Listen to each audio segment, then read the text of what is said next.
Ini selamat siang, Miss. Siang, Miss. Selamat siang semuanya. Terima kasih banyak. Silahkan duduk. Berasa. Oke. Hari ini kita kembali bertemu dengan Miss dalam pelajaran tata kelola pemerintahan yang baik, pelajaran PPKN. Maka sebelum kita memulai pembelajaran, kita akan berdoa yang akan dipimpin oleh Matthew. Matthew, silahkan pimpin doa. Teman-teman, sebelum kita mulai pelajaran, mari kita bersatu dalam doa dengan kepercayaan masing-masing. Doa dimulai.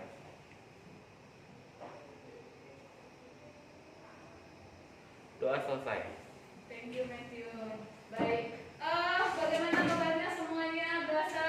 Baik. Masih semangat ya untuk belajar hari ini? Ya. Masih semangat ya. Oke. Nah, jadi hari ini kita kembali untuk belajar dan melanjutkan materi kita kemarin, materi tentang tata kelola pemerintahan yang baik.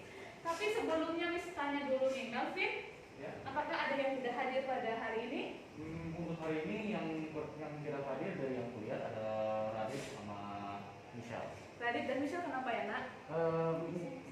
Michelle sama Radit esensi. Oh, Radit sama Michelle esensi ya, berarti di kelas ya. Oke, baik, berarti overall semuanya hadir ya pada hari ini ya. Oke, karena semuanya sudah hadir, maka kita akan bernyanyi kembali, nyanyi lagu nasional. Nah, yang akan diputar oleh Gogo.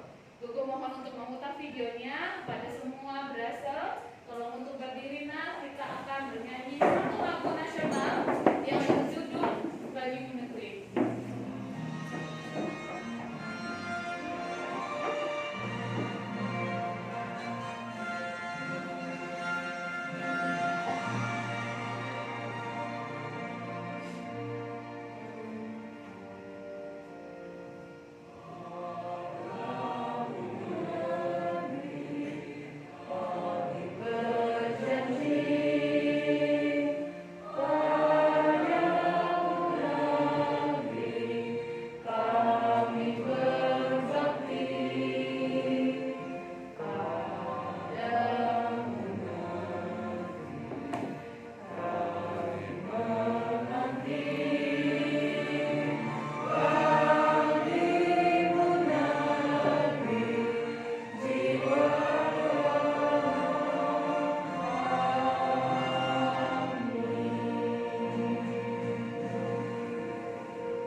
Oke, silahkan duduk semuanya. Baik, karena kita sudah dimulai dengan satu lagu nasional, lagu yang sebagai rasa nasionalisme kita, maka kita akan melanjutkan kembali materi kita kemarin. Tapi sebelumnya Miss mau bertanya dulu nih, apakah masih ada yang mengingat kemarin itu kita membahas tentang apa ya? Aku Miss, Oke, kita waktu bisa. kemarin mempelajari tentang good governance. Jadi ya, good governance itu suatu penyelenggaraan manajemen pembangunan yang solid dan bertanggung jawab yang sejalan dengan prinsip demokrasi dengan pasar yang efisien, penghindaran salah alokasi dan investasi, dan pencegahan korupsi baik secara politik maupun administratif, menjalankan disiplin anggaran serta penelitian legal dan political framework bagi tumbuhnya aktivitas usaha. Oke, thank you Isa. Apakah ada lagi? Oke. Jadi yang aku maksud kemarin, unsur-unsur yang dapat membantu tata kelola pemerintahan yang baik itu ada unsur pemerintah, ada unsur swasta, sama unsur warga. Jadi mereka tuh saling support satu sama lain dan saling berkesinambungan. Oke, berarti Miss bisa simpulkan dari dua teman kamu masih ada yang mengingat, bukan masih, tapi Miss yakin ketika Miss tanya satu persatu pasti banyak yang masih mengingat tentang materi kemarin karena masih baru. Maka kita akan melanjutkan materi kita, tetapi lanjutannya adalah diskusi bersama-sama dengan topik yang sudah Miss tentukan bersama timnya masing-masing. Tapi sebelumnya Miss boleh menjelaskan dulu di mana ini di tujuan pembelajarannya yang akan kita diskusikan itu adalah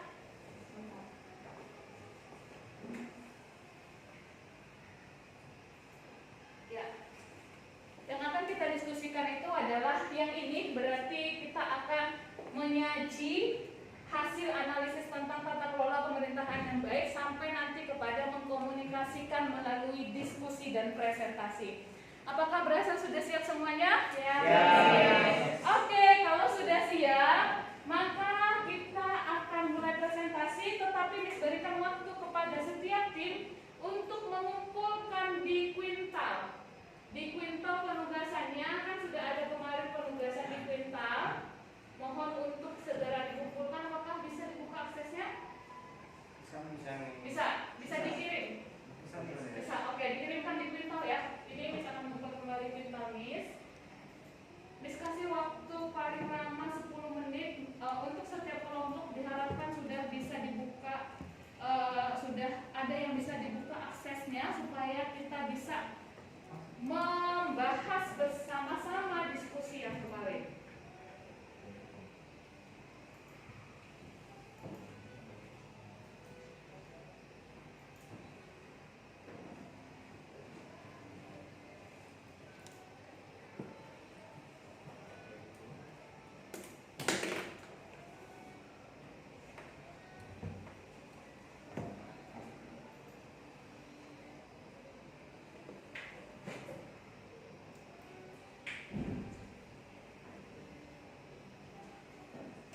Di sini bisa Miss cek apakah sudah dikirim. Bisa nggak sih dikirim? Itu nggak ada. Nggak ada opsinya ya. Iya. Sebentar. Ada. Ini harusnya off online. Oke, coba ya. Setelah Miss sudah mengubahnya, apakah sudah bisa dikirimkan di kuintal?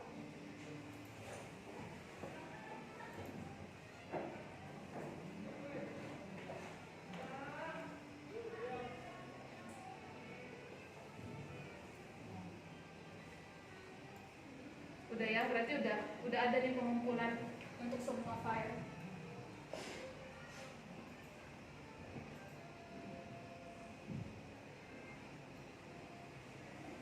Oke, di sini nanti bisa terlihat apakah memang filenya sudah bisa dibuka atau tidak. Harapkan salah satu perwakilan atau semuanya untuk mengirimkan, tetap semuanya untuk mengirimkan. Nanti bisa buka dari salah satu perwakilan materinya. Oke, Miss kasih waktu sampai jam 1 kurang 5. Oh ya?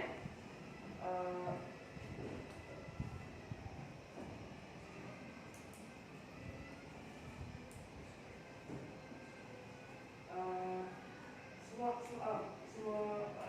grup. Iya, semua grup. Semua grup. Member grupnya harus. Iya, semua membernya harus mengirimkan. Oh.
korupsi menghambat tata kelola pemerintah yang baik dan bersih.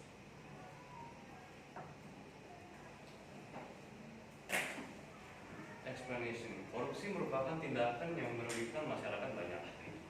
Akibat fatalnya adalah kesejahteraan masyarakat yang akan terancam. Good governance. Perkataan pemerintah yang dijalankan dengan efisien, baik, dan jujur.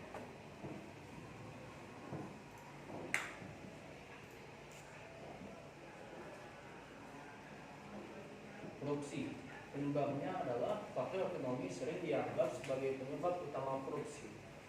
Dan pelakunya koruptor atau biasanya oleh tokoh-tokoh dalam industri politik.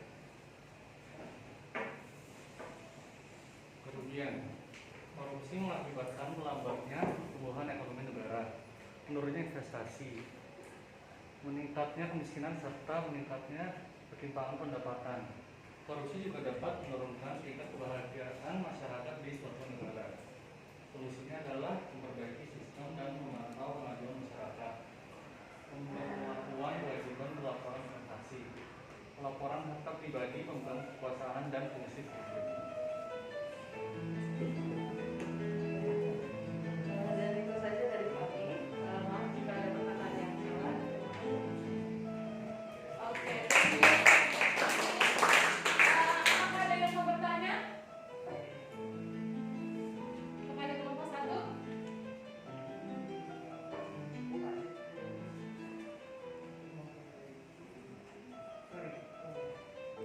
Ada yang mau bertanya?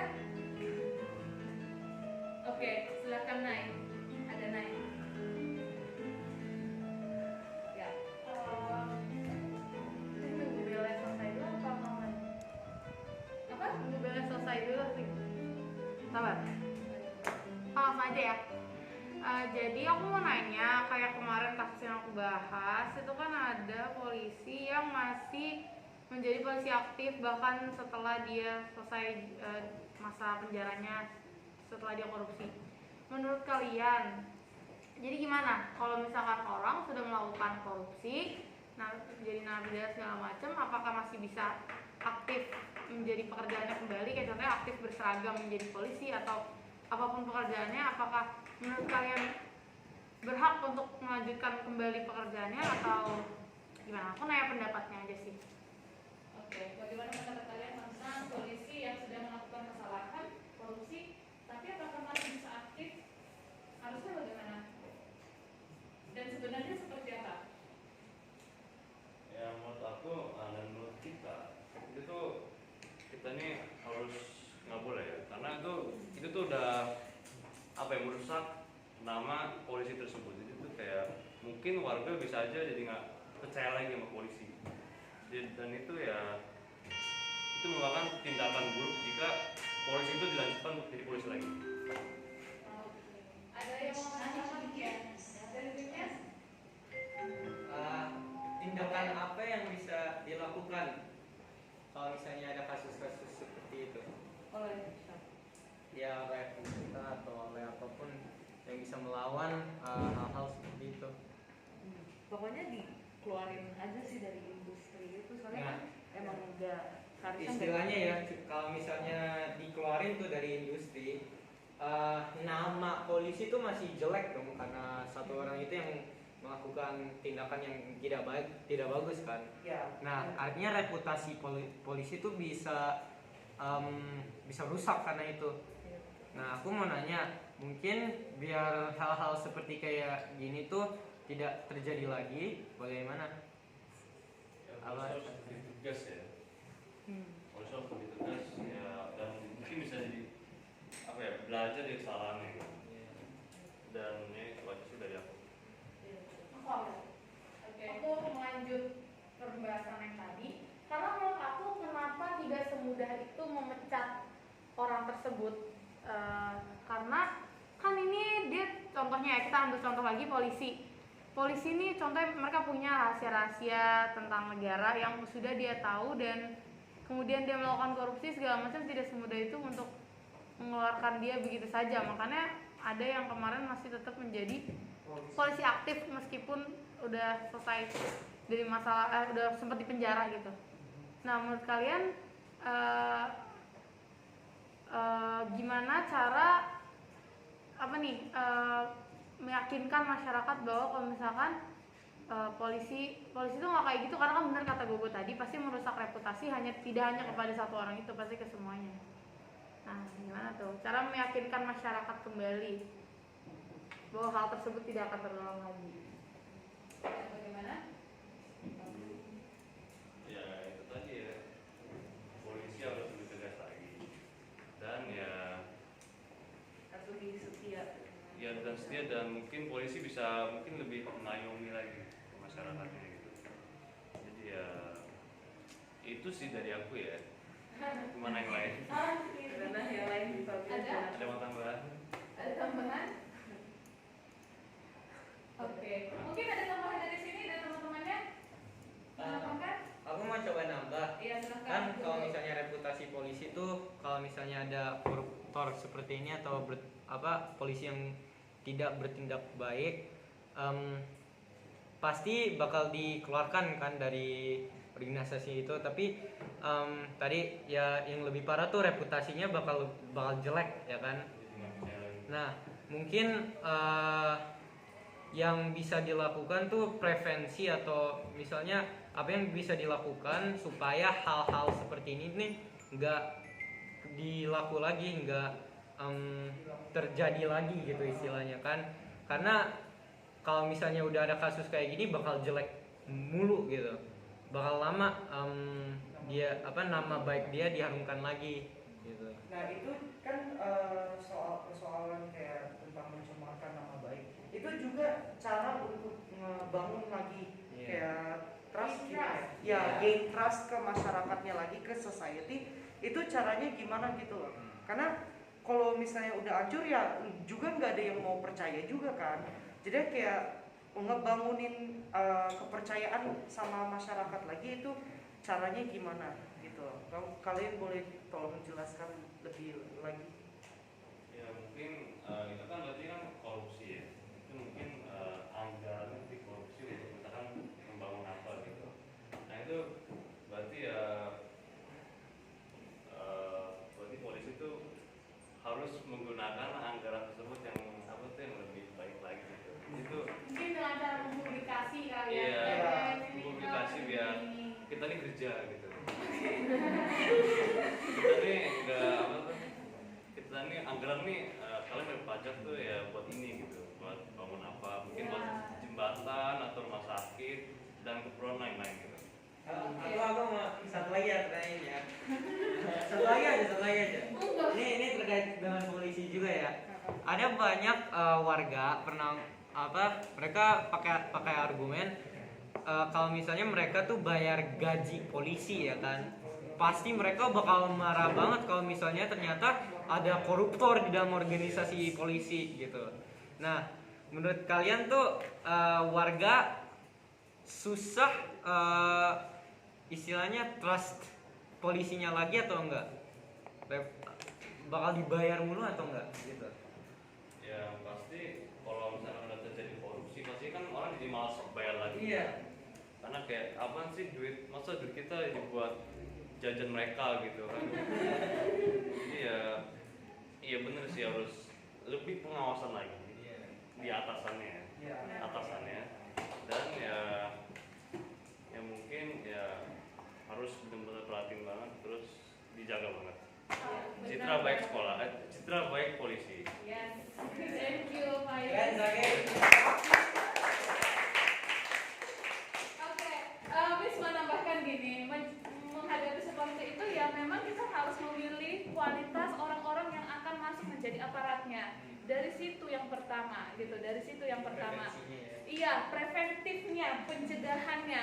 Jangan mau coba-coba untuk ketika mau jadi pejabat negara atau misalnya kepolisian atau apapun itu kita menyogok, berarti itu sudah jadi jalan gitu loh. Nah berarti kita lihat orangnya, kualitasnya diperketat, penyeleksiannya diperketat, seperti itu ya. Oke, thank you. Terima kasih. Gogo. Kalau aku Iya. udah ya.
akan mempresentasikan topik kita membangun tata kelola pemerintahan yang baik melalui kebijakan hukum. Oke. Ini ada pengertian good governance, di mana satu penyelenggaraan manajemen pembangunan yang solid dan bertanggung jawab, yang sejalan dengan prinsip demokrasi dengan pasar efisien, penghindaran salah alokasi dana investasi, dan pencegahan korupsi baik secara politik maupun administratif. Menjalankan disiplin anggaran serta penciptaan legal dan political framework bagi tumbuhnya aktivitas usaha. Syarat tata kelola pemerintahan yang baik. 1. Mewujudkan efisiensi dalam manajemen pada sektor publik. 2. Perangkat hukum yang memadai. 3. Akuntabilitas publik. 4. Sistem informasi yang menjamin akses masyarakat terhadap berbagai kebijakan yang bersumber dari pemerintah dan LMS. 5. Transparansi dalam pembuatan kebijakan dan implementasi. Prinsip-prinsip good governance. 1. Partisipasi. 2. Transparansi. 3. Kepastian hukum. 4. Tanggung jawab. 5. Keadilan. 6. Akuntabilitas. 7. Efektivitas dan efisiensi. 8. Berorientasi pada kesepakatan. Ciri dan karakteristik tata kelola pemerintah yang baik. Pertama, interaksi yang baik antara pemerintah, swasta, dan masyarakat. Kedua, komunikasi adanya jaringan multi sistem pemerintah, swasta, dan masyarakat yang melakukan sinergi untuk menghasilkan output yang berkualitas. Ketiga, proses penguatan diri sendiri, self enforcing proses. Ada upaya untuk mendirikan pemerintah self governing dalam mengatasi kekacauan dalam kondisi lingkungan dan dinamika masyarakat. Yang keempat, keseimbangan kekuatan balance of force dalam mewujudkan pembangunan yang berkelanjutan, sustainable development. Yang kelima, independen, yakni menciptakan saling ketergantungan yang dinamis antara pemerintah, swasta, dan masyarakat melalui koordinasi dan fasilitasi. Itu saja buat topik kami dan presentasi kami. Ada pertanyaan? Ya, kalian boleh jelasin akuntabilitas itu lebih dalamnya secara ininya apa artinya?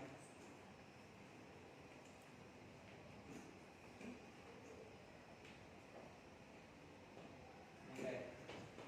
Akuntabilitas tuh jadi aku kasih contoh aja ya. Kan kita punya warga sama pemerintah ya kan. Di akuntabilitas itu saat atau tanggung jawabnya pemerintah untuk menerangkan tanggung jawab sama kerja yang dilakukan pemerintah kepada warga atau pemilik hak. Karena pemerintah tuh pemilik haknya pasti masyarakat ya kan. Jadi pemerintah tuh harus menjelaskan sama menerangkan apa kerja mereka kepada masyarakat gitu. Biar istilahnya ada harmoni, biar masyarakat mengerti apa yang dilakukan dengan pemerintah gitu. Jadi itu kayak maksud kamu itu kayak lebih kayak sinergi. Iya, sinergi yang dari atasan itu kewajibannya itu untuk apa? Iya. Yang lebih bawahannya mereka. Iya. Oke. Ada pertanyaan lagi? Oke. Kan tadi katanya komunikasi yang baik. Nah, menurut kalian upaya pemerintah supaya komunikasi sama masyarakat lancar, kayak apakah pendapat rakyat beneran didengar apa? Dan apakah Dewan Perwakilan Rakyat benar memperwakilkan suara rakyat? Jadi kayak kan tadi katanya good government have a good communication. Yeah. How do you guys keep the good communication between masyarakatnya sama pemerintahnya? Di dalam negara atau good governance pasti ada balance between power masyarakat sama pemerintah. Yang aku tadi baru sebutin akuntabilitas itu bisa menolong banget dengan komunikasi pemerintah sama masyarakat. Nah, kalau misalnya udah ada istilahnya kayak jembatannya ini nih, jembatan akuntabilitas ini, rakyat sama pemerintah tuh bakal mudah banget untuk komunikasi. Nah, sama jika pemerintah juga ngikut prinsip-prinsipnya, mereka akan lebih masyarakat bakal lebih percaya. Jadi masyarakat juga gak bakal istilahnya menutup diri dari pemerintah atau membencikan pemerintah gitu. Oke, nah bisa. Ada lagi yang mau bertanya? Bisa diterima? Bisa diterima? Bisa. Oke, Dava, satu lagi. Dava, dari Dava. Oke, ini pertanyaan cukup simpel sih ya. Kenapa harus ada good governance dalam pelaksanaan pemerintah dalam suatu negara? Kenapa harus ada good governance ya? Mungkin dibantu dengan teman-temannya boleh. Ada yang belum terima? Oke. Kenapa harus ada good governance atau pemerintah yang baik, ya kan? Jadi kalau misalnya aku tuh juga opini aku ya, pemerintah tuh istilahnya yang meregulasi sama yang kontrol masyarakat. Tanpa pemerintah masyarakat bakal anarkis kan istilahnya, gak bakal bisa dikontrol. Kalau misalnya masyarakat gak mempercayai pemerintah, artinya ya sama aja bohong. Pemerintah tidak menolong masyarakat, masyarakat tidak bakal menolong pemerintah juga. Kenapa harus ada good governance? Itu biar koneksi pemerintah sama masyarakat tuh bagus, biar mereka tuh saling menolong, saling bermanfaat kepada yang lainnya.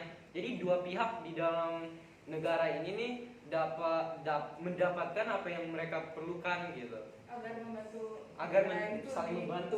saling berkembang gitu ya. Benar. Terus aku juga mau nambahin kan kita ini kayak pemerintah kan tadi yang ngontrol kita ya. Jadi ya pemerintah harus baik biar kitanya juga baik. Kalau misalkan pemerintah yang nggak baik ya nanti kita juga ikut nggak baik gitu. Oke, thank you. Kayaknya cerdas banget ya jawabannya. Serasa tidak perlu ditambahkan. Kita berikan give applause buat kelompoknya naik. Yes, miss. Yes, lanjut yuk. Silahkan.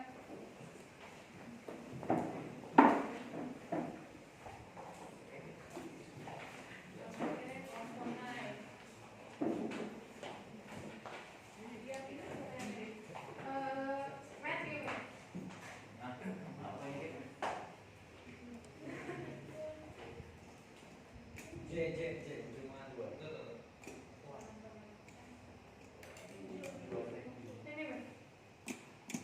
Baunya ini. Boleh jadi atasnya kayak itu.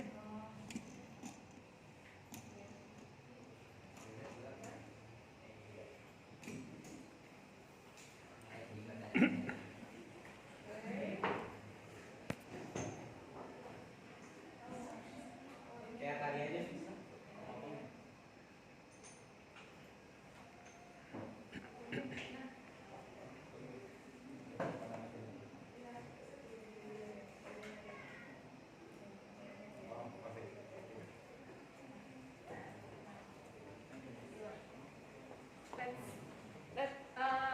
Kelompoknya naik. Silahkan naik.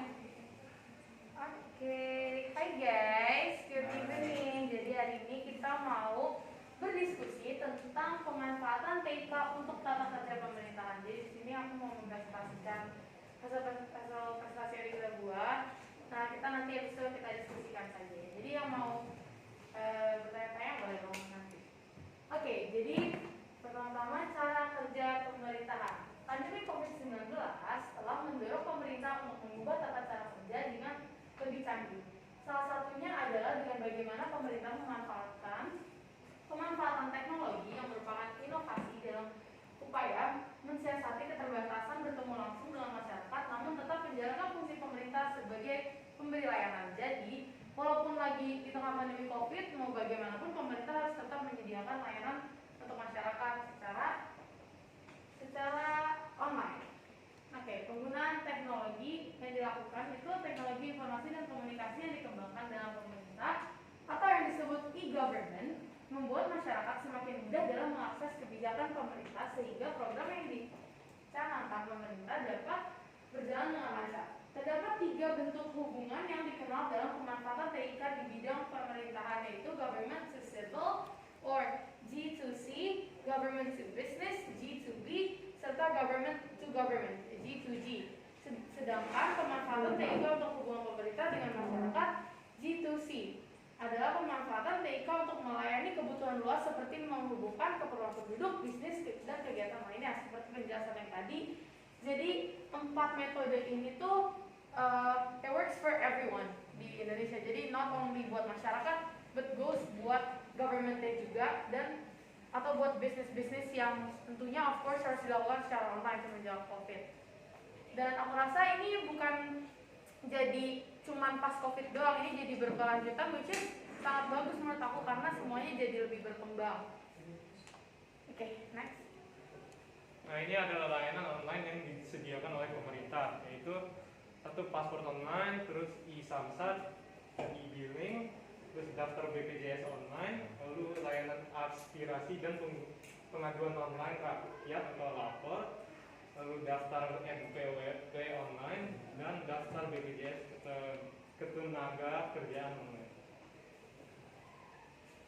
Paspor online. Untuk saat ini, layanan paspor pada semua kantor imigrasi di seluruh Indonesia wajib menggunakan aplikasi pendaftaran antrian paspor online atau APAPO. Untuk melakukan pendaftaran layanan paspor, APAPO sendiri adalah sebuah aplikasi yang digunakan untuk memudahkan publik mendaftar permohonan paspor sehingga dapat menentukan waktu datangnya ke kantor imigrasi. Direktorat Jenderal Imigrasi Kementerian Hukum dan Hak Asasi Manusia merilis penggunaan APAPO pada 21 Januari 2019. Sejak saat itu, APAPO resmi sudah tersedia di Play Store dan digunakan dalam proses pendaftaran antrian paspor menggantikan aplikasi sebelumnya. Sekarang ada e-samsat. E-samsat adalah alternatif layanan pembayaran pajak kendaraan bermotor. Pembayaran sumbangan wajib dana kecelakaan lalu lintas jalan, serta pengesahan surat tanda nomor kendaraan atau STNK tahunan secara elektronik melalui channel bank, anjungan tunai mandiri atau ATM, mobile banking, dan internet banking. Untuk pengesahan secara elektronik dan pengambilan STNK asli dapat ditukarkan dengan struk ATM ke kantor-kantor Samsat, yaitu sistem administrasi menunggul satu atap.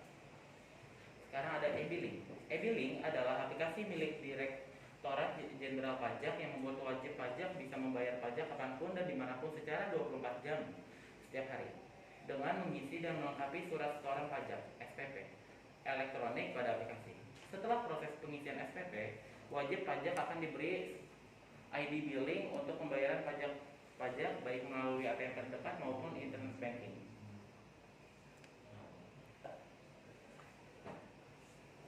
Daftar BPJS Kesehatan Online. Tak perlu datang ke kantor BPJS untuk bisa mendaftar asuransi kesehatan dari pemerintah ini.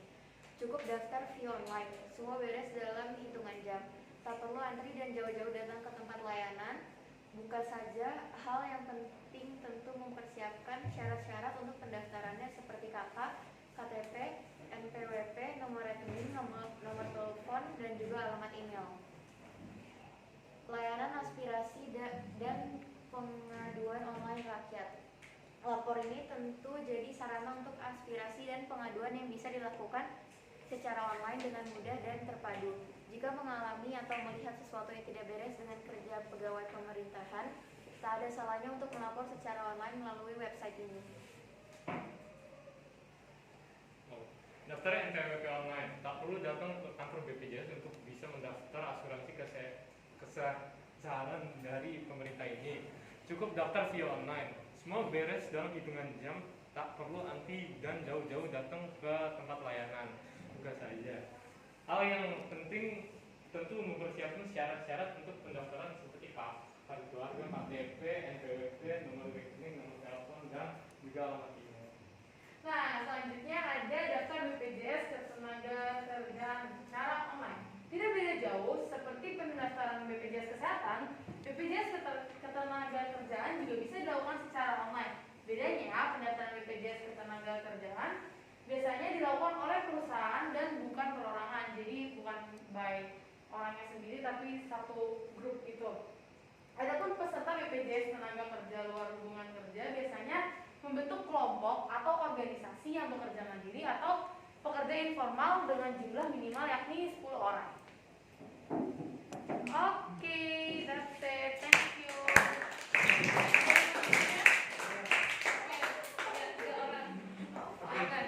Jadi yang pertama-tama itu kayak strategi. Misalnya nih kamu kan sebagai pemerintah misalnya kamu mau ngebuatin ini salah satu e-government ya, masalah secara digital, websitenya untuk segala hal itu strategi untuk banyak masyarakat memakai website tersebut itu apa? Nah terus kayak untuk nge-gain trustnya, kayak ngebuat masyarakat itu percaya kalau itu websitenya itu bukan ada kayak hacker atau apa, takutnya ada datanya keambil.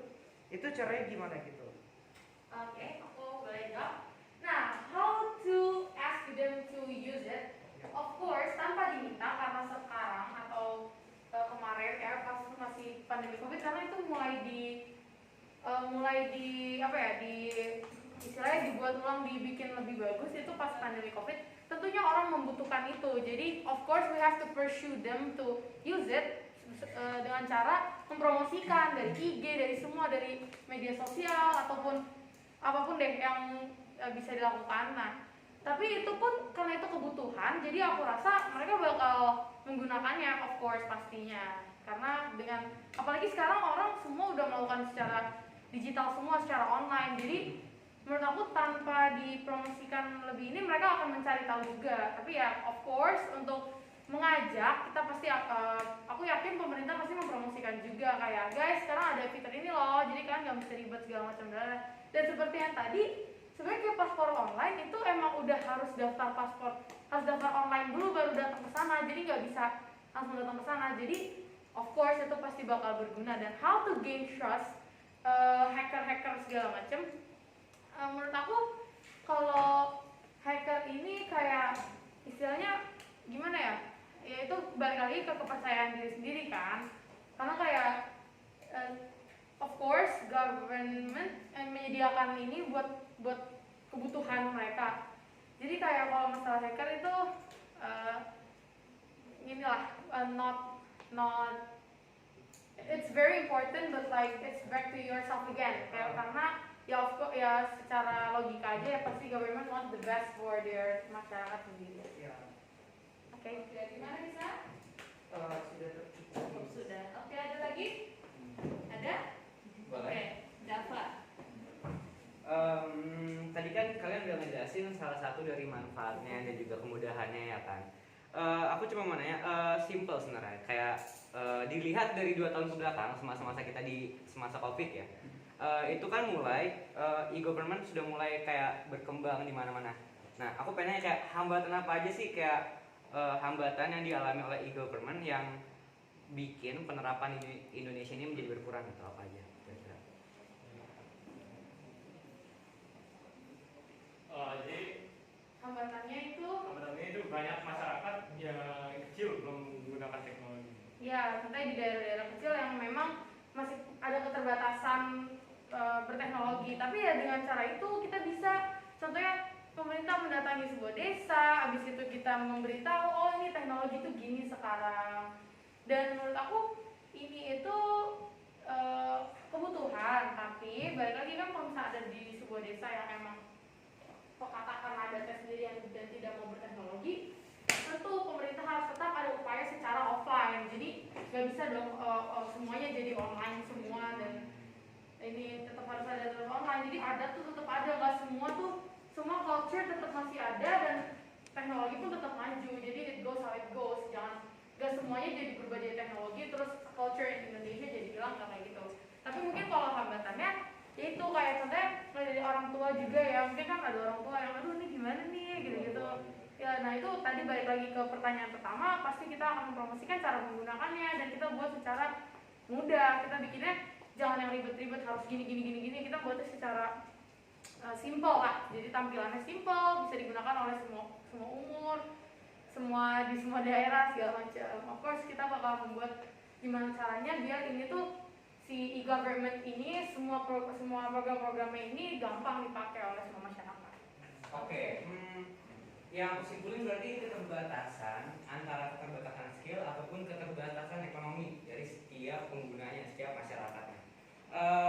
Dan tadi juga ada bilang kayak pemerintah akan datang langsung offline ke setiap masyarakat untuk menjelaskan programnya masing-masing, betul kan?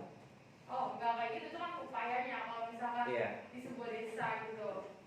Oke, dari upaya itu aku mikir sih kayak ada nggak sih cara konsep apa e-government dapat menjaga penyelenggaraan pemerintahan yang bersih dari perilaku korupsi? Karena kan e-government ini nggak mengkecilkan kemungkinan untuk adanya tindakan korupsi. Oke. Justru menurut aku dengan adanya e-government ini semua transaksi dan semua keuangan lebih termanage karena semua dilakukan secara digital, ada buktinya. That's why, karena kalau korupsi, kalau ini tuh uangnya sampai uang cash keras terus nyuci uang segala macam, it's not digital. This thing is all digital, jadi semua terekam secara online. Jadi menurut aku justru dengan semua pemerintahan diubah menjadi online itu justru jadi lebih terekam dan lebih jelas. Karena kayak kalau misalnya kita transfer ya, aku transfer ke Nadia, of course itu ada mutasinya, di mutasi itu ada. Jadi menurut aku justru dengan penggunaan digitalisasi ini itu justru jadi semuanya lebih terekam, jadi lebih jelas gitu transaksi-transaksinya. Atau bahkan untuk dari ICW Indonesian Corruption Watch itu justru menggunakan secara digital tuh bagus, maksudnya jadi lo kalau misalnya mau transaksi untuk project ini harus jelas ya, ada buktinya, dan itu semua jadi terekam gitu. Oke. Ada lagi yang mau bertanya sebelum kita selesaikan presentasinya? Oke, Kayla. Saya mau nanya, menurut kalian itu bentuk e-government ini lebih aman dipakai kah bagi semua masyarakat Indonesia? Karena ancaman hacker seperti kalian tahu kan Bjorka yang sudah menghack pemerintahan RI itu. Menurut kalian jika sistem government atau pemerintahan itu dilakukan secara online, apakah itu akan lebih mengancam kepada Indonesia?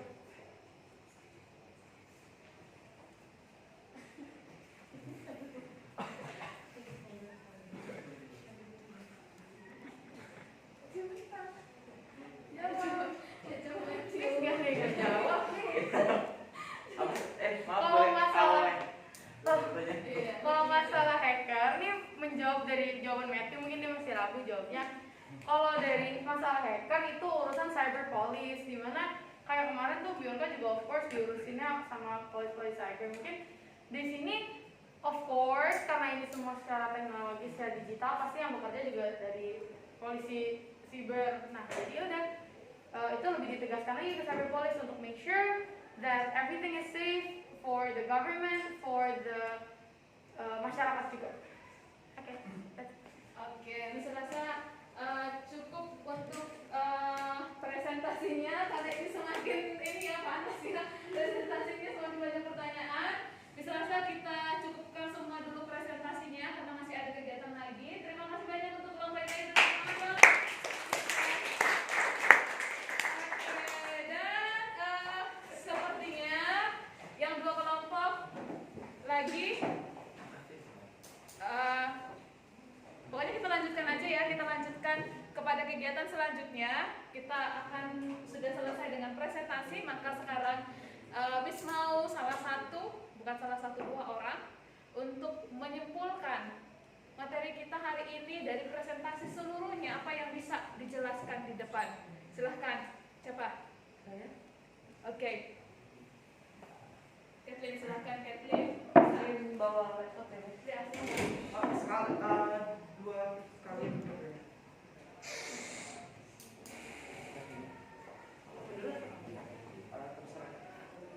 Halo semuanya. Hari ini kita akan mengumpulkan semua dari pelajaran-pelajaran yang kita telah menerapkan dari presentasi yang dari tentang korupsi ya tadi. Nah sampai ke yang digital. Ya pertama jadi kesimpulan dari aku itu good government itu adalah sikap pemerintah dan juga masyarakat yang bisa saling membantu.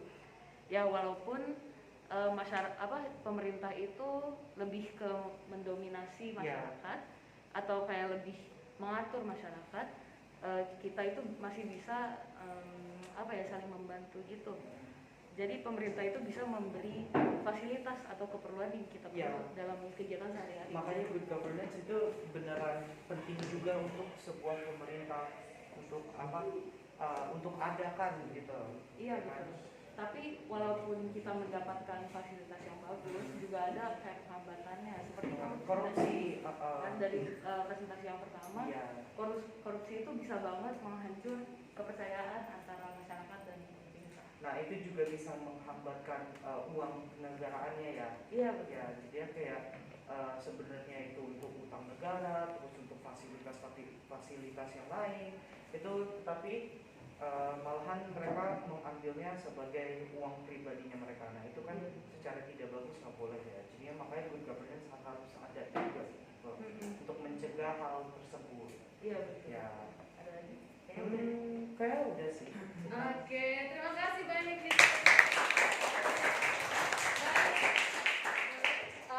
Sepertinya di kelas ada kritis semua ya, kebanyakan kritis banget gitu ya. Nah, jadi sebelum kita mengakhiri kegiatan kita pada hari ini ada kuis dari Miss dengan jumlah soal 5. Boleh diperhatikan juga ada soalnya di Telegram. Mohon untuk di-share dong ke temannya. Ini adalah kuis juara kelas. Ya, kuis juara kelas. Oke. Ketika Miss tunjukkan di sini soal, maka instruksinya seperti ini.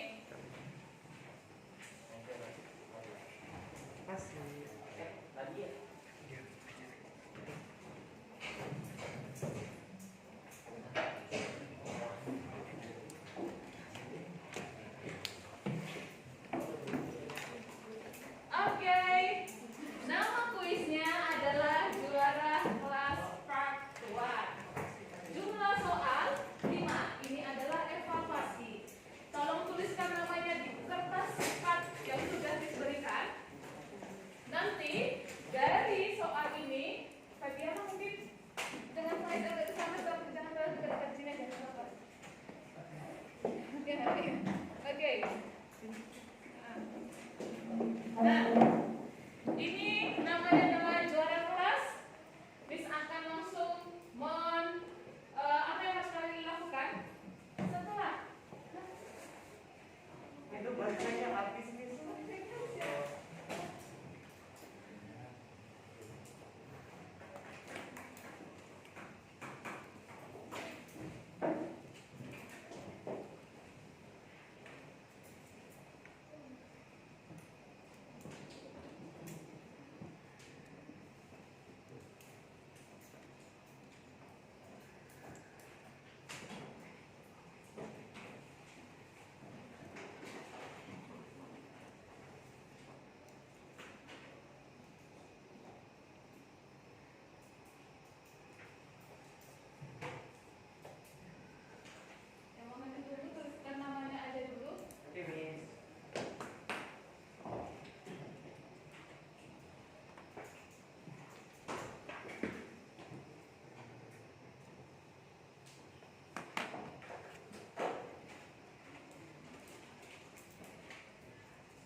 Oke, namanya adalah juara kelas. Silahkan untuk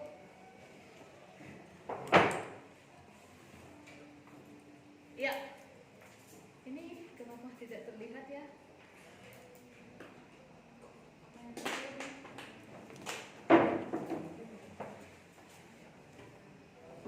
Oke, sudah. Ya, dengan jumlah soal 5, nama kuisnya adalah juara kelas part 1. Jumlah soal 5. Kita mulai. Jika sudah menjawab nomor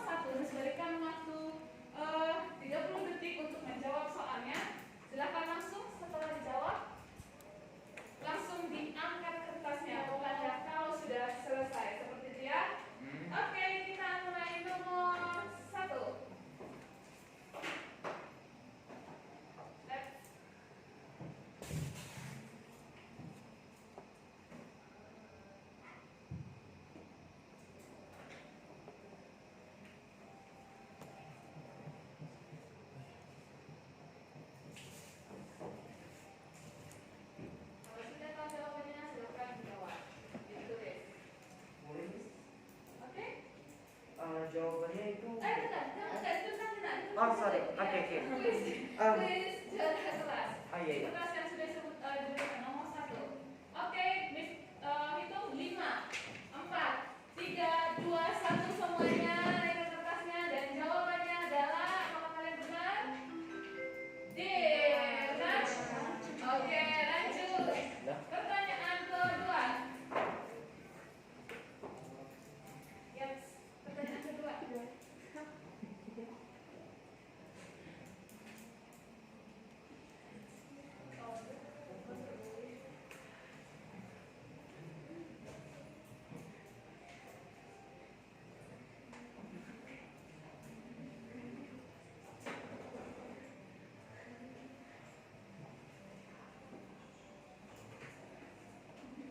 Oke, 5, 4, 3, 2, 1 semuanya. Yo, dan jawabannya adalah E. Lanjut nomor 3.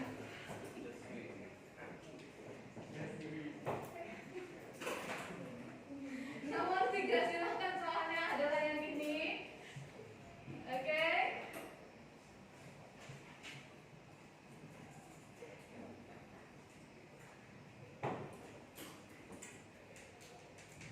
Ini 4 soal ya, 4 soal. Oke, 5, 4, 3, 2, 1 dan jawaban yang benar adalah C. Lanjut pertanyaan terakhir nomor 4. Ya, silakan dilihat nomor 4. Oke.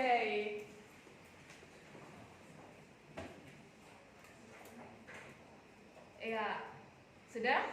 Silahkan dijawab. 5, 4, 3, 2, 1. Selesai semuanya, dan jawabannya adalah B. Adakah yang benar semuanya? Oh, banyak ya. Oke, silakan ditentukan kembali.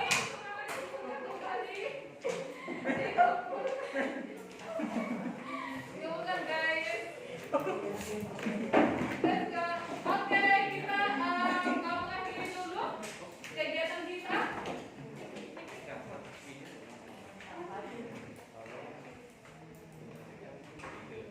Oke, baik. Miss Closing Statement. Semuanya berasa terima kasih banyak untuk diskusinya yang sangat cerdas, sangat kritis semuanya, sehingga semuanya memberikan hasil yang sangat maksimal, opini yang sangat maksimal menurut Miss. Terima kasih banget, good job berasa, thank you semuanya. Dan minggu depan kita akan kembali lagi bertemu dengan Miss di pembelajaran selanjutnya. Maka kita akhiri pembelajaran kita pada hari ini dengan doa yang akan dipimpin oleh Kayla. Silahkan Kayla. Baiklah teman-teman, sebelum kita menutupi pelajaran kita hari ini, mari kita berdoa sesuai pekerjaan kita sendiri. Berdoa dimulai.